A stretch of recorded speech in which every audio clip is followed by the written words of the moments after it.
Hi, my name is Ruiten. I'm here at Ruiten Winery. Today we're going to do a little wine tasting with our 2008 Old Vine Zinfandel. Now this is a special wine. This wine is from the original vines that John Van Ruiten planted in 1952. Wall Street Journal called the last vintage one of the top 12 wine buys of 2009, and in their blurb they said it was America's best Zinfandel.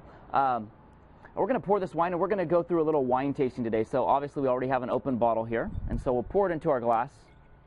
And when you taste wine, it's nice to have a glass with what we call a large bowl like this, because you get a lot of surface area and you can get a lot of air into the glass. And so what we're going to do is we're going to swirl the glass. You can swirl it up here like this, but if you're clumsy at all, it's dangerous and you can get wine on yourself and your tasting companions. And so what I like to do is I swirl it on the table, if there's a table in front of me, and keep the base of the glass. And what we're doing is we're aerating the wine, and so we're letting oxygen get into the wine, and so you'll be able to smell a little better, taste it a little more, and the complexities and nuances of the flavors and aromas come out in the wine. So next, after we've swirled the wine, we're going to smell it. So you want to get your nose into the glass.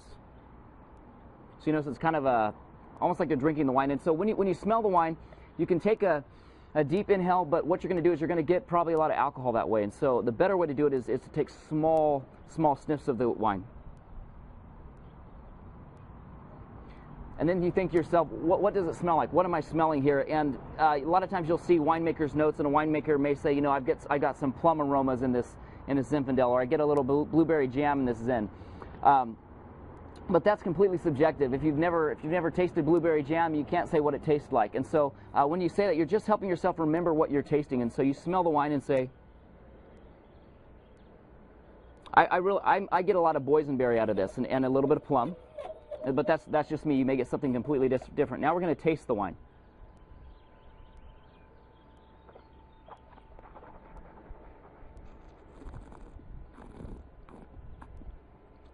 And when you taste the wine, it's almost like you're going to rinse your mouth with the wine, because you want it to coat the inside of your mouth completely. And you're also going to keep that air going, oxygenating the wine. And also you might, your mom always told you not to slurp your soup, but when you taste the wine, you do want to slurp a little bit, because you're going to bring that air into your mouth. And so